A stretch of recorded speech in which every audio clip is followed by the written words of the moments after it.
Oke, assalamualaikum warahmatullahi wabarakatuh. Selamat pagi, siang, sore, malam. Oke teman-teman, belajar jarak jauh balik lagi. Kita di mata kuliah keamanan data teman-teman, di pertemuan ke 78 ya. Ini ya, saya rekap ke 78. Oke, di 78 ini kita belajar tentang pengelolaan keamanan basis data teman-teman.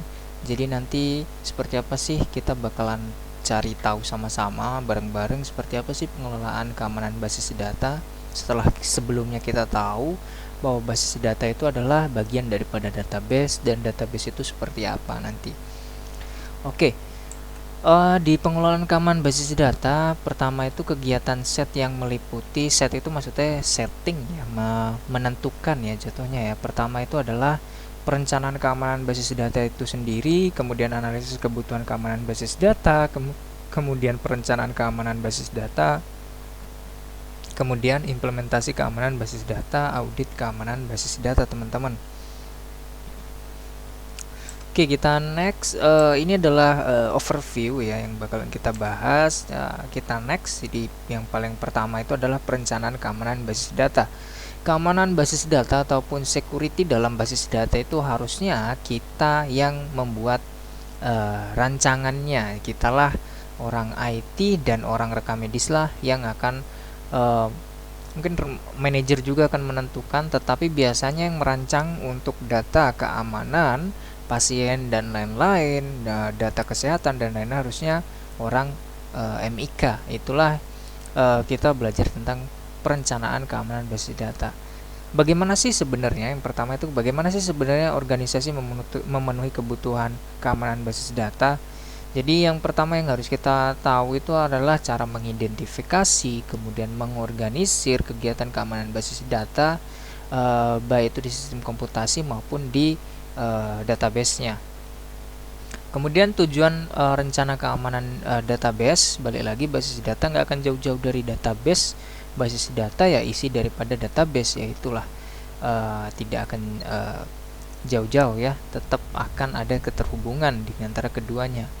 Jadi tujuannya itu adalah untuk memungkinkan staff ataupun ya yang punya hak dalam mengaksesnya untuk bertindak secara efektif untuk mencegah dan mengurangi dampak masalah keamanan pada basis data maupun database nantinya. Oke, rencana keamanan database harus menangani 6 masalah diantaranya. Di sini saya kasih 6 sebagai pakem ataupun sebagai rujukan bagi teman-teman bahwa yang perlu dirancang itu pertama adalah kebijakan teman-teman.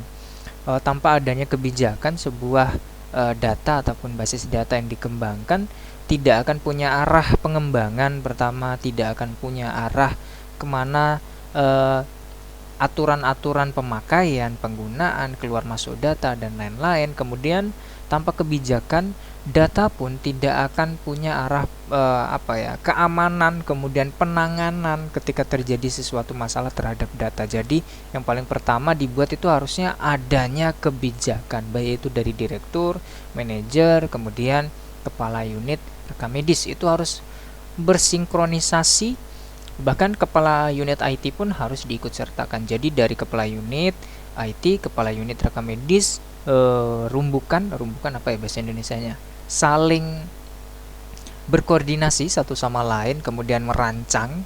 Jadi kepala unit rekam medis tidak hanya mengurusi tentang rekam medis, tetapi harus juga ikut serta dalam mengembangkan kebijakan yang berkaitan dengan data kesehatan, data rekam medis. Jadi jangan sampai ketika terjadi apa-apa di suatu saat, ketika terjadi masalah di suatu saat di masa depan yang berkaitan dengan data rekam medis, orang IT melemparkan buah simalakama yang kita tidak pernah tahu awalnya perencanaan kebijakannya dan lain-lain. Nah, itu harus kita antisipasi dengan cara ya kita ikut serta dalam pembuatan kebijakan dan lain-lain. Dari pembuatannya sampai kepada pengesahannya kita harus mengawal itu. Jangan sampai kita disalahkan suatu saat, padahal ya itu tadi, karena ketidaktahuan kita ya kita disalahkan, ya jadinya ya buah simalakama buat diri kita sendiri. Jadi mungkin dari sekarang harusnya kita mulai ikut serta, ikut berperan dalam pengembangan kebijakan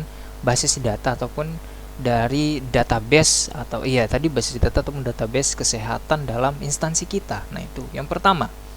Yang kedua adalah status keamanan sekarang. Kita harus tahu, teman-teman, analisis. Kita minimal, kalau kita nggak tahu ilmunya, kita harus tahu sampai mana sih sebenarnya database kita dikembangkan, data basis data daripada instansi kita berada level mana, keamanannya kalau bisa dikasih warna itu warna merah kah atau warna kuning kah atau warna hijau yang aman-aman saja. Karena memang tidak ada attacker ataupun penyerangan ataupun tidak ada serangan, belum ada. Jangan sampai ketika ada serangan sistem basis data kita hancur lebur suatu saat, karena memang data pasien ataupun data kesehatan itu menjadi makanan empuk untuk orang menjual datanya. Jadi ya itu tadi, karena industrial kesehatan itu salah satu menjadi industrial yang yang menjadi bangsa pasar data yang sangat enak untuk dijual dan mudah untuk dijual. Nah, itulah kita harus tahu level, dalam tanda kutip level, teman-teman, di yang kedua ini adalah level status keamanan sekarang. Ideal, ada bahasa dalam tanda kutip ideal ataupun posisi sekarang itu seperti apa. Nah, itu untuk yang ketiga adalah rekomendasi. Sebagai seorang PMIK ataupun PRMIK ataupun manajer unit rekam medis ataupun mungkin kita adalah seorang seorang kepala unit ataupun manajer, teman-teman, mari kita memposisikan diri bahwa pada posisi kita tuh kita harus tahu bahwa rekomendasi untuk unit kita seperti apa basis datanya. Oh, aku butuh data NIC, aku butuh data family health, aku butuh data seperti apa, siapa saja yang bertanggung jawab terhadap pasien dan lain-lain. Aku butuh data nomor HP dari pasien, aku butuh data alamat. Nah, inilah yang merekomendasikannya adalah orang siapa? Ya, ini ya kerjaannya daripada seorang PMIK ataupun manajer ataupun kepala unit rekam medis. Harusnya ikut serta, mulai kita udah ada di 5.0, teman-teman. Kita udah ada di 5.0. Bahkan dunia kesehatan pun mengarah ke sana. Jatuhnya kalau kita balik lagi, kalau kita tidak ikut serta dan tidak fluktuatif ataupun available masuk ke dalam hal itu ataupun masuk ke dalam hal digital, kita tidak tahu, ya jatuhnya ketika terjadi sesuatu kita tidak tahu karena kita tidak pernah merekomendasikan sesuatu hal yang sesuai dengan kebutuhan kita. Nah, yang ingin saya sampaikan adalah jangan sampai kita dalam tanda kutip kasarnya adalah merengek bahwa sistem itu tidak sesuai dengan rumah sakit, sistem itu tidak sesuai dengan instansi kita. Jangan sampai kita ngoceh dan lain-lain, bahwa kita berkeluh kesah dalam ini, kasarnya kita berkeluh kesah bahwa sistem itu tidak seperti ini, seperti ini. Nah, inilah yang menjadi pemantik bahwa mulai dari sekarang kayaknya saya sebagai seorang perekam medis ataupun PMIK ataupun kepala unit rekam medis ataupun manajer dalam rekam medis, itu saya harus mulai melakukan rekomendasi. Aku butuhnya seperti ini. Saya butuhnya basis data yang terintegrasi antara data pasien, data transaksi pasien, data keluar masuk dari rekam medis dan lain-lain. Ini direkap dan lain-lain. Kemudian saya bisa melihat data keluar masuk dari pasien dan lain-lain. Fluktuatifnya seperti apa, transaksinya seperti apa, dan lain-lain. Nah, inilah yang harus kita ketahui dan yang harus kita rekomendasikan kepada unit IT. Nah, kepada unit IT lah yang akan mengeksekusinya nanti, bahwa unit IT tidak pernah belajar tentang ilmu coding, tidak pernah belajar tentang audit rekam medis, orang IT tidak pernah belajar tentang telehealth, orang IT tidak pernah belajar tentang telemedicine dan lain-lain, RKE, RME, orang IT hanya tahu tentang coding, tentang kode-kode dalam ilmu IT-nya, tidak tahu tentang coding penyakit, bahwa penyakit ini nanti pasien ini akan butuh ini.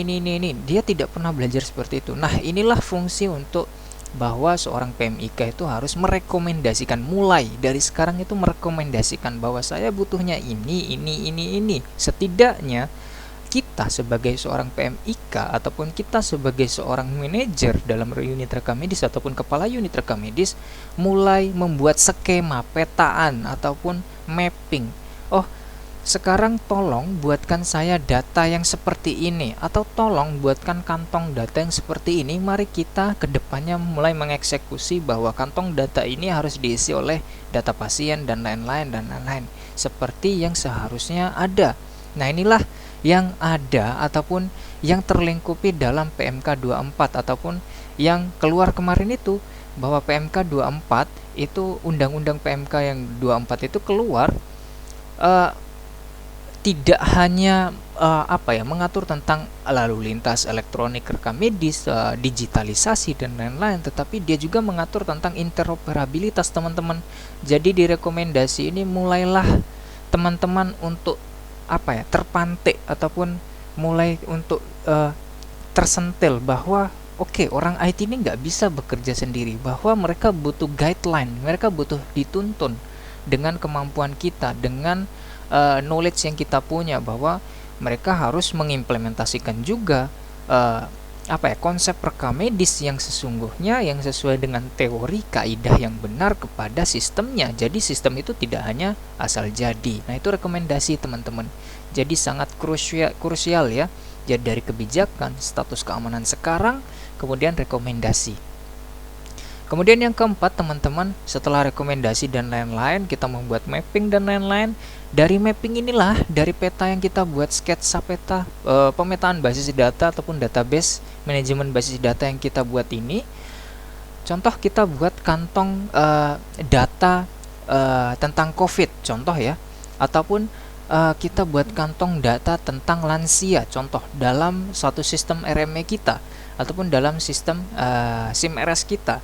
Nah, dari pembuatan kantong ini kita harus sekepala ataupun kita harus sepemahaman bahwa akuntabilitas dalam pengembangan suatu proyek itu tidak hanya orang IT dan orang keuangan yang berkomunikasi, tetapi orang PMIK, dan seorang PMIK ataupun seorang manajer, kemudian seorang kepala unit rekam medis harus mulai ikut serta juga dalam proses akuntabilitas dalam SIM-RS, bahwa pengembangan proyek A di subsistem A, di menu A, B, C, D sampai sekian, itu dia harus tahu bahwa pengembangan tiap sistemnya itu, subsistemnya menghabiskan budget berapa, memerlukan waktu range pengerjaan seberapa lama. Makanya semua yang terjadi dalam SIM-RS, baik itu dalam budgeting, waktu, time range, ataupun pengerjaan dan lain-lain, siapa saja yang mengerjakan, kapan itu terjadi, kapan itu diimplementasikan, kapan itu akan dievaluasi, kapan itu akan ada maintenance, kapan akan adanya update dan lain-lain, itu akan terkonsep, teman-teman. Jadi ada yang namanya baseline-nya. Baseline itu adalah garis besar yang akan menuju ke dari hulu ke hilirnya seperti apa nanti. Jadi sistem itu harus ada hilirnya, walaupun nanti akan ada pengembangan selanjutnya. Nah, inilah akuntabilitas itu perlu. Jangan sampai kita, ini bukan kerjaan saya kan PMIK, kenapa saya harus belajar akuntabilitas? Pertanyaannya adalah, kenapa Anda belajar tentang organisasi manajemen, kenapa Anda belajar tentang budgeting dan lain-lain, tentang keuangan, pembuatan RAB dan lain-lain. Nah, ilmu inilah yang Anda terapkan untuk memberi masukan ataupun mengawal pada pengembangan sistem. Jangan sampai Anda mau saja, ataupun jangan sampai Anda punya sugesti dalam otak Anda bahwa saya beli sistem, udah ada uangnya segini, jangan sampai langsung mau saja, langsung pakai dan lain-lain. Yang saya harus sampaikan, teman-teman, bahwa dalam setiap sistem itu is not ready to use. Tidak ada sistem yang langsung bisa dipakai. Maksudnya adalah dalam setiap sistem itu butuh yang namanya pengembangan, teman-teman, berkala. Pengembangan itu step by step, berkala, sedikit. Jadi nantinya akan menyempurnakan secara tidak langsung. Kita menuju arah sempurna itu sangat sulit dalam sistem, tapi kita yang bisa kita lakukan adalah menutupi ataupun melingkupi ataupun sistem itu bisa memenuhi kebutuhan yang ada sekarang ini. Jadi yang kita kejar itu bukan kesempurnaan, Makanya akuntabilitas ini yang nomor 4 ini salah satunya sangat penting, bahwa kita mengawasi apa saja yang terjadi dalam pergerakan pengembangan sistem. Jangan sampai kita mau-mau saja bahwa sistem belinya sekian sekian ratus juta ataupun sekian puluh juta, kita langsung make. Lah kalau sistemnya punya kekurangan, berarti Anda developer pihak ketiga yang jadi masalah. Nggak bisa seperti itu. Bahwa developer juga kalau nggak kita awasin ya jatuhnya, kalau kita hanya tahu make ya jatuhnya kita bisa gampang, dalam tanda kutip kasarnya adalah kita gampang ditipu teman-teman, ataupun kita gampang dimanipulasi. Nah itulah yang kita hindarkan, bahwa di sini makanya saya beri perencanaan keamanan database itu termasuk akuntabilitas ataupun sistem budgetingnya seperti apa nanti. Oke, yang kelima ada jadwal teman-teman, timeline. Jadwal itu masuk ke dalam timeline, bahwa sebuah keamanan basis data itu tidak hanya dalam jadwal pengembangannya, tidak hanya yang dijadwalkan itu pengembangannya, tetapi yang dijadwalkan itu adalah proses pemeliharaannya, kemudian proses maintenance-nya, kemudian proses rehabilitasinya, kemudian proses penggunaannya, itu harus dijadwal. Bahwa sistem itu, contoh, ketika kita tidak punya sistem yang besar, ataupun ketika kebutuhan rumah sakit itu besar dalam basis data, ataupun fluktuatif pertukaran data itu dalam setiap harinya itu dengan high end kebutuhan, jadi dengan kebutuhan yang sangat tinggi. Nah, bagaimana caranya ketika kita punya sistem yang dalam tanda kutip mungkin ini agak sedikit kasar, bahwa kita punya sistem yang kecil tapi kebutuhan rumah sakit itu sangat besar. Gimana caranya? Nah, itu butuh yang namanya penjadwalan atau scheduling, teman-teman. Jadi sistem itu kapan mati? Contoh, ketika contoh sistem kita tidak terlalu besar, ataupun hardware ataupun perangkat keras kita tidak terlalu besar, sementara rumah sakit itu beroperasi dari pagi dan menuju kepada petang, mungkin contoh kan sampai kepada petang ataupun malam. Nah, ini database selalu dimasukkan, ataupun data selalu masuk 24 jam. Nah, caranya adalah, kenapa yang kelima ini masuk kepada rencana keamanan database? Keamanan itu tidak hanya aman dari serangan dan lain-lain, tapi keamanan itu adalah aman dalam pemakaian juga, teman-teman. Keamanan itu tidak hanya kita aman dari serangan, tetapi keamanan itu bisa jadi terasa aman ketika semuanya berjalan dengan lancar atau normal. Nah, itulah yang kita pastikan sebagai seorang PMIK ataupun manajer ataupun kepala unit rekam medis, bahwa orang IT, udah ada orang IT yang handle, udah unit IT yang handle. Itu bukan seperti itu cara mainnya. Jadi kepala unit rekam medis itu sibuk dengan urusan perkamedisan dan lain-lain, tetapi kita harus menjadwalkan juga, bahwa kita mengecek, kita membantu orang IT untuk menjadwalkan, menganalisis waktunya. Contoh, dalam sehari yang seperti saya bilang tadi, sistem itu bekerja 24/7. Jadi seminggu 24 jam jalan terus, nyala terus. Nah, yang kita bisa jadwalkan apa? Caranya adalah salah satunya kita analisis kapan sih sebenarnya pasien itu terjadi penumpukan, penyimpanan ataupun lalu lintas data yang paling kredit itu jam berapa saja. Ketika lalu lintas yang kredit itulah sistem itu kita open semua, kita on kan, kita kita serang ketika waktu itu. Kemudian setelah jam-jam kredit itu sistem kita masukkan ke dalam mode yang mode yang bekerja santai. Jadi sistem itu tidak akan terbebani selama 24 jam, maka akan terhindar dari yang namanya overload, error, kemudian apalagi ya, mungkin yang paling parah kasarnya, mungkin bahasa kasarnya adalah jatuhnya nanti servernya terbakar. Nah, ini karena bekerja 24/7. Inilah pentingnya penjadwalan. Salah satu contohnya yang saya berikan tadi, contohnya adalah Anda bisa saja menjadwalkan kapan saja sistem itu bekerja di jam-jam kredit. Setelah jam-jam kredit, biarkan sistem dalam masa pendinginan. Nah, inilah yang akan membuat sistem itu akan awet, waktu penggunaannya akan lama. Jadi orang IT itu tidak hanya orang IT yang bekerja, tetapi ya Anda sebagai kepala unit rekam medis itu membantu, bahwa membantu menganalisis, oh aku datanya yang masuk itu, data rekam medis itu yang paling kredit itu jam segini sampai segini nih, data keluar masuk nih. Nah itu dibantu analisis, karena orang IT tidak punya tentang knowledge itu, yang punya ya Anda.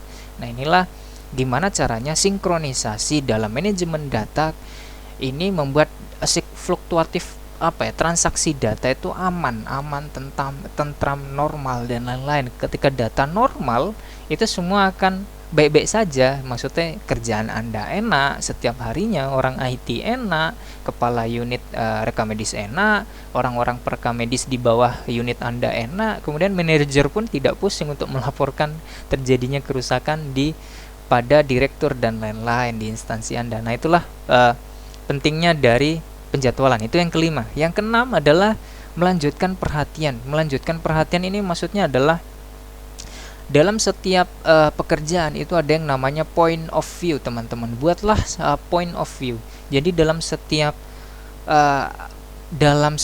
pekerjaan itu kita harus membuat yang namanya master plan. Master plan ini adalah yang kita eksekusi dalam garis besarnya. Oh, 1 tahun ini saya pengen begini nih kerjaannya nih, perekam medis dan lain-lain, nginputin data keluar masuk dan lain-lain. Orang IT mengawasi pekerjaan kita, kemudian mengawasi sistem dan lain-lain.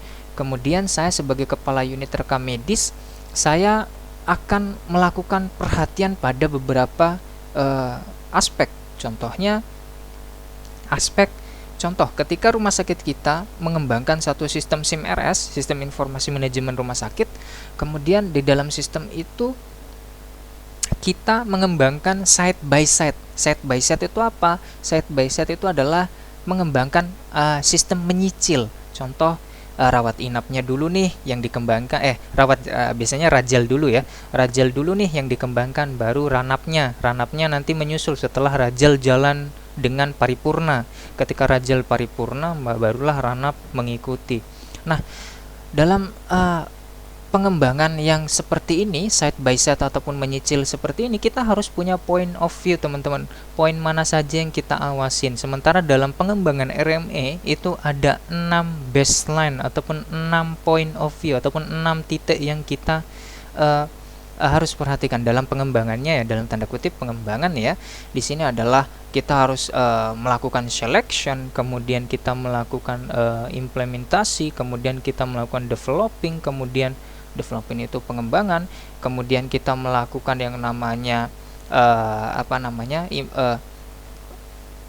implementation sudah, kemudian pengembangan, kemudian kita melakukan pengawasan, kemudian kita melakukan yang namanya maintenance, kemudian kita melakukan yang terakhir itu adalah training dan lain-lain. Nah, itu yang harus kita lihat tuh.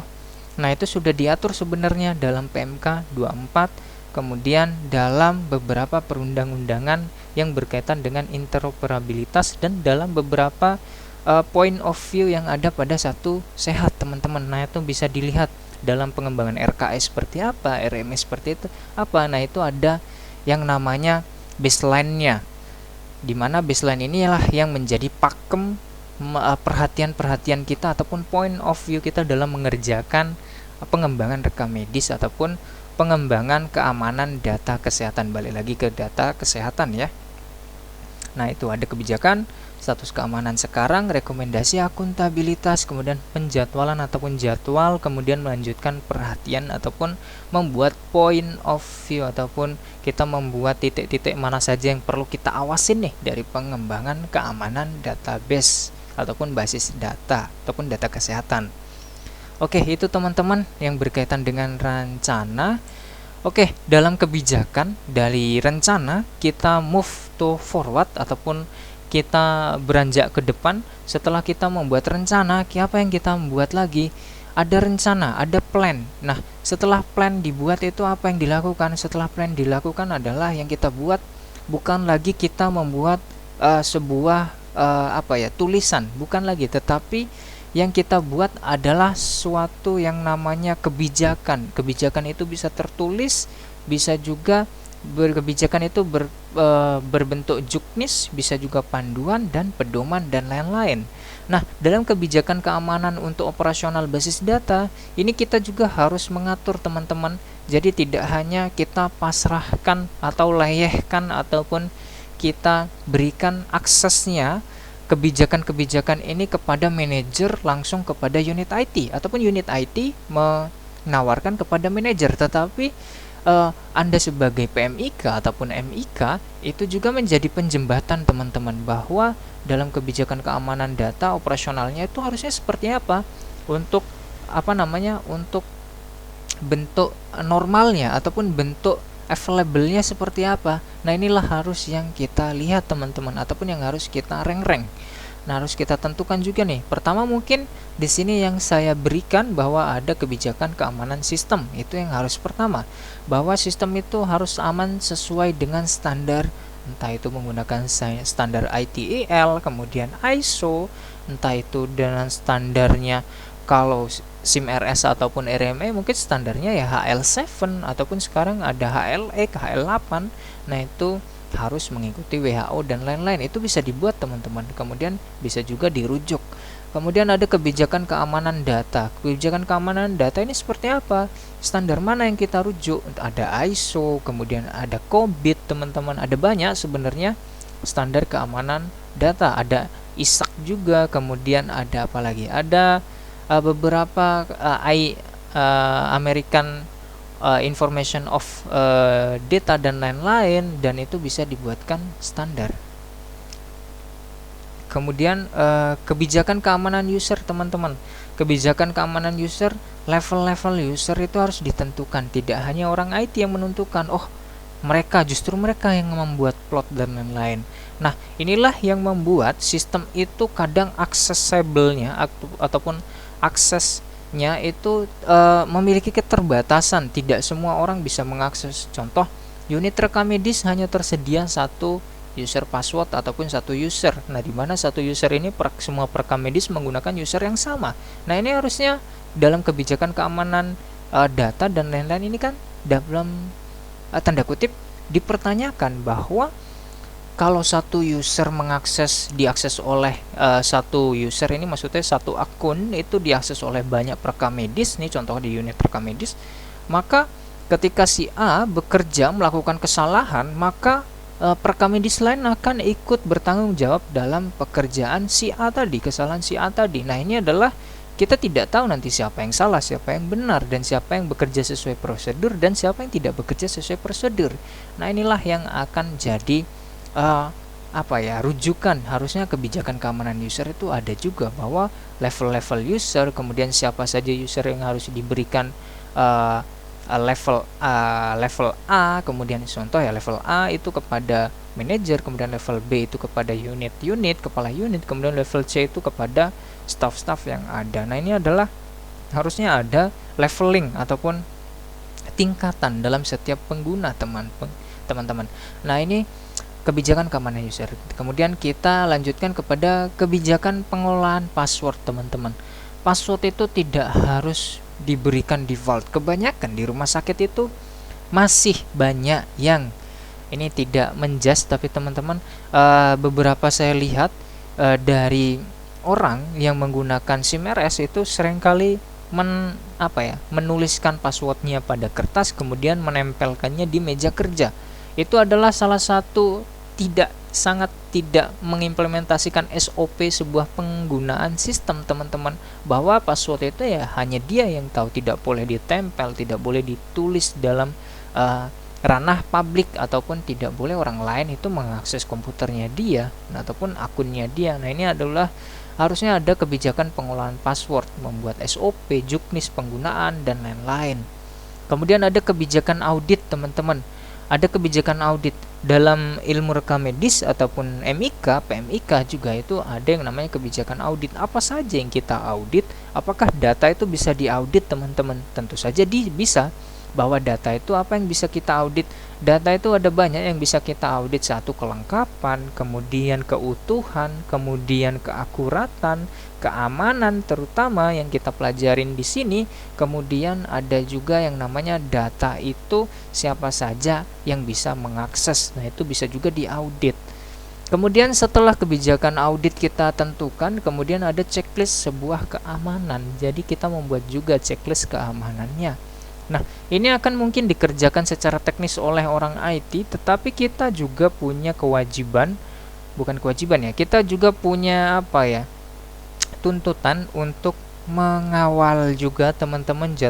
Jatuhnya kita harus memastikan juga bahwa data dari rekam medis itu ya aman tersimpan dan lain-lain. Nah, cara memastikannya seperti apa? Cara memastikannya ketika kita pengen tahu datanya aman ya kita harus checklist.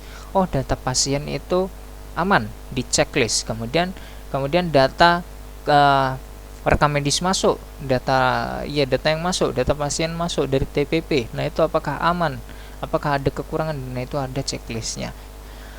Misalkan ketika kita tidak bisa mengerjakan semuanya, teman-teman, apa yang kita dapat kerjakan bahwa sebagai seorang kepala unit rekam medis ataupun dalam unit rekam medis, yang dapat kita kerjakan adalah minimal dalam meminta laporan daripada yang telah diaudit, yang telah diceklis, kemudian yang telah dikelola user passwordnya, keamanan datanya, keamanan sistemnya oleh pihak IT. Kemudian kita apakan? Kemudian kita pelajarin, kita evaluasi, kita analisis kekurangannya apa. Kemudian kita membuat rekomendasi seperti yang di awal tadi. Nah, itulah fungsinya teman-teman. Itu minimal ya, minimal kita tahu laporannya seperti apa.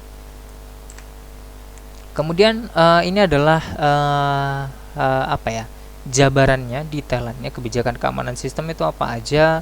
Di sini ada pengolahan user basis data, autentikasi user. Autentikasi itu apa? Autentikasi itu adalah bagaimana data itu diberikan apa ya?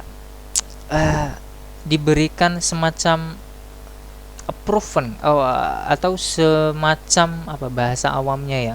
Autentikasi itu semacam pengenalan bahwa orang ataupun user ataupun pengguna itu harus dikenali. Memang benar-benar orang ini yang mengakses data tersebut. Nah, ini namanya autentikasi. Kemudian keamanan sistem operasi. Jadi, sistem operasi itu apa contohnya? Contohnya adalah Windows 11, Windows 10. Biasanya di rumah sakit kan pakainya Windows 10 dan 11 ya. Nah, di keamanan sistem operasi ini apakah sudah aman? Apakah kita menggunakan sistem operasi ataupun OS yang menggunakan berlisensi atau kita pakai yang abal-abal? Nah, ini akan menjamin keamanannya juga. Minimal ya kita tahu bahwa sistem kita di ranah yang mana, ataupun dengan menggunakan yang abal-abal ataupun yang berlisensi. Nah, ini kita harus cari tahu juga seperti apa. Kemudian kebijakan keamanan data termasuk akses kontrol, penggunaan basis data pada level objek seperti yang saya jelaskan tadi, bahwa ada leveling user dan lain-lain. Kemudian keamanan user, kebijakannya seperti apa? Kebijakannya ya seperti yang saya jelaskan tadi, ada keamanan seluruh pengguna, kemudian keamanan pemakai akhir, keamanan administrator. Administrator ini yang kita bahas di pertemuan 3 dan 4, kemudian 4 dan 5, kemudian keamanan pengembangan aplikasi. Pengembangan aplikasi ini berarti kita juga harus berkomunikasi dengan pihak ketiga.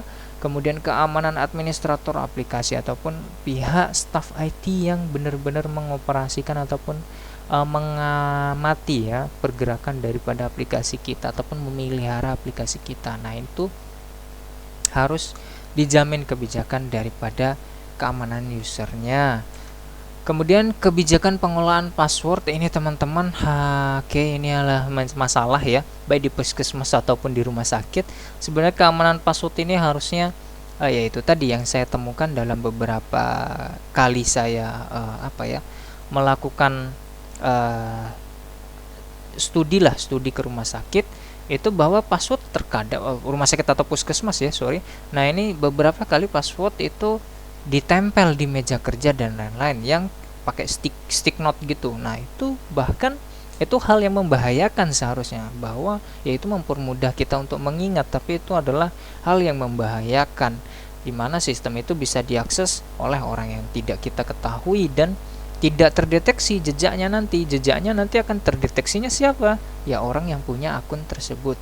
Nah, itu lebih baiknya nanti ada kebijakan mengunci akun, password lama dan peremajaan ini maksudnya akan ada untuk membuat password baru, rekomendasi membuat password baru, kemudian riwayat password, periksa kelengkapan password dan lain-lain. Nah, ini adalah hal yang salah satu detailing ataupun bagian yang sering kita abaikan, teman-teman, bahwa kita pakai password dari zaman bahla, zaman batu sampai kepada zaman modern masih dipakai. Ya jangan sampai seperti itu ya, tetap password itu harus ada update-nya supaya supaya kita itu aman daripada tindakan-tindakan dari orang yang tidak kita inginkan, ataupun tindakan dari orang-orang yang tidak kita kenal. Nah, itu kebijakan audit, teman-teman, memantau aktivitas database, kemudian mengumpulkan informasi tentang riwayat kegiatan database tertentu. Nah, ini yang saya katakan tadi, audit itu banyak, dari data itu bisa diaudit. Kemudian ada checklist sebuah keamanan data. Ini adalah tentang konfigurasi dan lain-lain. Ini orang IT yang bisa, tetapi setidaknya dari seorang pereka medis ataupun PMIK ataupun MIK ataupun kepala unit reka medis, nanti jatuhnya minta saja laporannya seperti apa, checklistnya. Nah, itu supaya kita tahu bahwa sekarang ini database dalam keadaan A, B, C ataupun dalam level mungkin level normal ataupun level sedang tidak normal.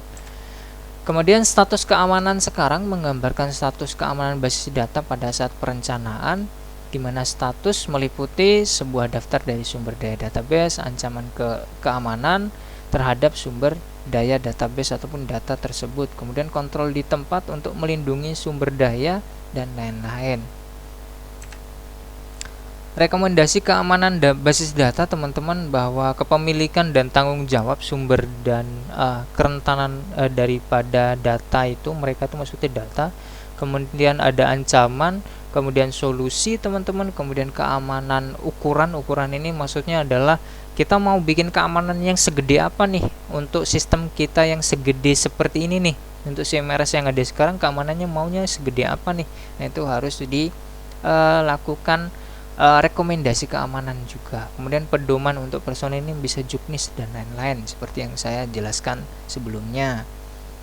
Nah, dari sini, teman-teman, bahwa memang tidak semua kita bisa tidak bisa semua kita implementasikan di dunia nyata, tapi balik lagi bahwa pengetahuan seperti ini yang bakalan menentukan kita ataupun menentukan tindakan-tindakan yang kita ambil di masa depan, bahwa ya kita mau tidak mau harus mulai sedikit demi sedikit mengikuti alur perubahan daripada elektronik ini. Ya kita harus mulai mau untuk open ataupun membuka diri untuk menerapkan apa-apa saja yang dibutuhkan di dunia yang telah melakukan digitalisasi ataupun elektronik sekarang ini. Nah, seperti itu.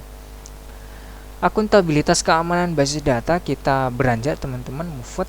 Akuntabilitas keamanan basis data ini adalah sebuah rencana akuntabilitas sehingga orang yang bertanggung jawab nantinya dapat dinilai pada hasil yang telah mereka capai, seperti apa capaiannya dan lain-lain. Itu untuk akuntabilitas keamanan data. Jadi dari baik itu secara aspek keuangan ataupun aspek skop pekerjaan, itu bisa di akuntabilitas, nantinya bisa dimonitoring. Kemudian jadwal keamanan basis data, teman-teman, ini yang seperti yang saya jelaskan sebelumnya, bahwa jadwal keamanan itu bisa dibuat scheduling, bahwa kita bisa mengidentifikasi ketika fungsi keamanan yang berbeda harus dilakukan dan lain-lain, bahwa kita juga bisa menentukan fluktuatif, bahwa kapan sih sistem ini kredit digunakan, kapan slownya, bahasa Jawanya kapan sibuknya, kapan slownya nih sistem nih. Nah, ini kita bisa jadwalkan untuk optimalisasi kinerjanya. Jadi tidak digeber selalu digas, nggak bisa ya. Sistem itu pasti jebol pada akhirnya, pasti ya capek juga sistem itu ya. Kalau manusia yang membuatnya saja capek, apalagi sistem, jadi ada capeknya juga nantinya. Ketika kerusakan terjadi, maka akan ada banyak biaya yang menjadi tambahan-tambahan perintilan untuk perbaikan, untuk membangun kembali, membeli kembali, dan lain-lain. Itu sangat merugikan, teman-teman. Nah, untuk kita menghindari kerugian itu ya kita membuat penjadwalan keamanan daripada basis datanya. Oke, keamanan basis data berkelanjutan. Jadi ini seperti apa sih sebenarnya untuk kelanjutannya, untuk apa ya? Untuk kita mereka ataupun kita mengendalikan ataupun kita mencoba, minimal kita tidak bisa mengendalikan masa depan ya. Minimal kita mereka ataupun kita mengantisipasi masalah-masalah yang ada di masa depan. Jadi harus ada yang namanya manajemen keamanan basis data yang berkelanjutan. Nah, apa saja? Yaitu untuk menentukan struktur untuk memperbarui rencana keamanan database secara berkala. Jadi setiap perbaharuan itu ya kita harus menentukan perbaharuan strukturnya seperti apa dalam database. Kemudian periodik persediaan untuk benda-benda ini, maksudnya hardware-nya, perangkat kerasnya dan lain-lain, server dan lain-lain harus kapan diupdate, kapan diganti, kapan diperbaiki dan lain-lain. Itu secara periodik kita ya, minimal kalau kita nggak bisa ngawasin secara langsung sebagai seorang MIK ataupun PMIK, ya kita minta laporannya kepada orang IT seperti itu. Memang tidak semua hal kita bisa kerjakan sendiri, tetapi minimal kita tahu sama tahu keadaan sistem kita sekarang ini, dapat laporannya seperti ini dan lain-lain. Kemudian rencana keamanan harus menetapkan waktu untuk ulasan per periodik, dimana ya harus ya balik lagi tadi ada rencana penetapan waktu bahwa kita tatap muka dan lain-lain, kita kontrol nih bareng-bareng ataupun dari laporan yang masuk kita lihat secara periodik. Oh, bulan ini sampai bulan ini aman nih. Oh, bulan ini terjadi penurunan dan lain-lain dalam kinerja daripada keamanan basis data, ataupun ada di bulan Desember mungkin terjadi penyerangan dan lain-lain dalam sistem.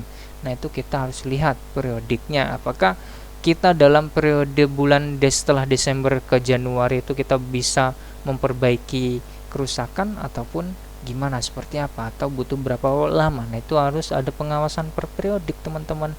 Nah, inilah keamanan basis data yang berkelanjutan. Jadi kita bekerjanya itu ya visioner ke depan, jatuhnya kita minimal kalau kita tidak bisa menjamin masa depan, kita minimal bisa menerka dengan konsep yang ada sekarang ini, yang kita terapkan sekarang ini. Jatuhnya kita tidak was-was dengan masa depan. Itu seperti itu. Oke, analisis kebutuhan keamanan basis data, di mana analisis ini adalah membuat penentuan apa yang harus dilakukan, bila harus dilakukan, apa yang dibutuhkan untuk melakukannya, dan siapa yang harus bertanggung jawab untuk melakukannya, teman-teman. Kemudian ada juga termasuk pemeriksaan dari titik akses fisik ke data dan lain-lain. Ini fisik ini maksudnya server, kemudian komputer dan lain-lain, menuju kepada si penyimpanan database ataupun basis datanya. Kemudian persyaratan keamanan database dan analisis langkah-langkah, identifikasi evaluasi, pemeriksaan dari masing-masing sumber daya, data maksudnya ini ya. Kemudian resiko analisis evaluasi resiko, di mana resiko analisis resiko ini juga mungkin orang IT bisa, tetapi kita juga harus memberi masukan bahwa contoh resiko data rekam medis ataupun nomor rekam medis ditampilkan dalam aplikasi.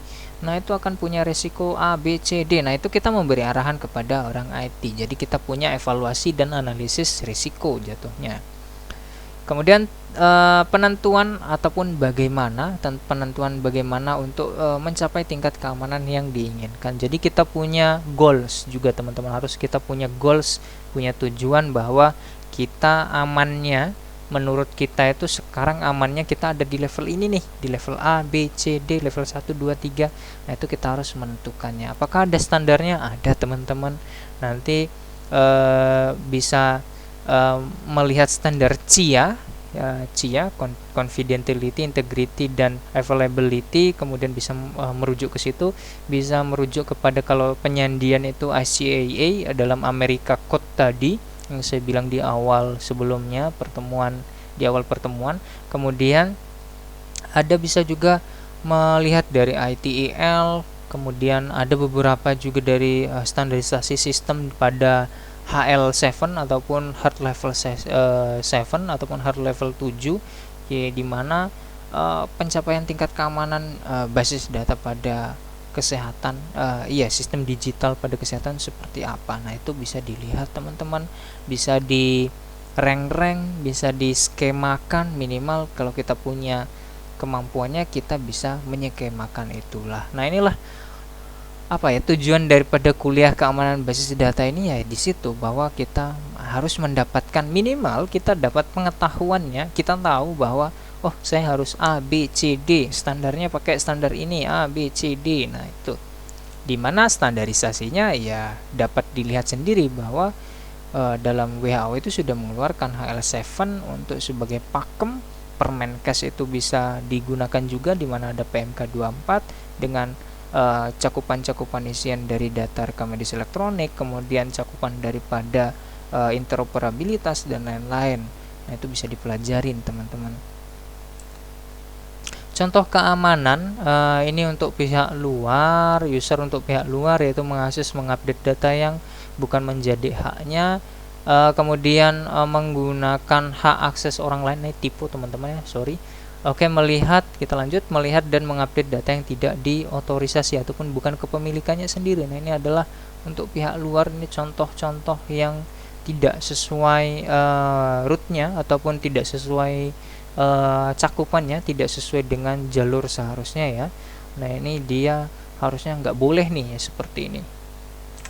Oke, untuk programmer nih, untuk programmer itu siapa? Yaitu orang IT ya, unit IT teman-teman, bahwa membuat program yang tidak aman ataupun menyeting ataupun mengawasi program secara tidak aman itu bisa juga dalam kesalahan keamanan data. Kemudian membuat account sendiri, jatuhnya mereka nge-create, membuat tanpa tahu siapa saja yang dibuatkan akunnya, tidak tahu skemanya seperti apa, siapa level-levelnya. Bahwa si A ini adalah levelnya kepala unit, bahwa si B ini adalah levelnya perekam medis. Nah, ini adalah salah satu kecenderungan kesalahan dalam keamanan basis data ataupun keamanan data kesehatan. Kemudian menyimpan virus. Nah, ini sangat banyak. Jadi dalam satu komputer yang langsung berinteraksi dengan data itu tidak boleh nyolok flash disk sembarangan teman-teman, tidak boleh nyolok jaringan internet sembarangan teman-teman. Banyak tidak bolehnya, bahwa karena untuk menghindari virus ataupun trojan ataupun trap-trap ataupun jebakan dari para penyerang. Jadi penyerang itu kita tidak tahu ya, penyerang itu bisa orang dalam sendiri karena mencari suatu keuntungan pribadi, mungkin bisa jadi orang dalam, bisa jadi orang luar. Nah, itu seperti itu teman-teman. Database administration teman-teman, database yang administration itu yang kita pelajarin sebelumnya di pertemuan 45 ya mungkin ya kalau nggak salah. Itu ada DA, namanya DA, kemudian DBA, ada DA, ada DBA. Data administration itu berarti dia adalah kepala unit IT. Nah, ini mungkin menyalahgunakan kewenangan yang dimiliki, ataupun DBA-nya ataupun staff IT-nya. DBA tadi itu menyalahgunakan akses yang dia miliki. Bisa jadi seperti itu. Untuk apa? Ya bisa aja dia nyalin data kemudian dijual, bisa aja laku teman-teman. Nggak ada yang nggak laku ya untuk data kesehatan ya. Itu mungkin teman-teman materi hari ini. Mungkin kita lanjutkan di perkuliahan selanjutnya nanti. Oke, saya cukupkan sekian teman-teman. Diskusi mungkin kita bisa alihkan ke Room ya, ataupun Google Classroom. Google Classroom nantinya. Oke teman-teman, thank you today, have a nice day.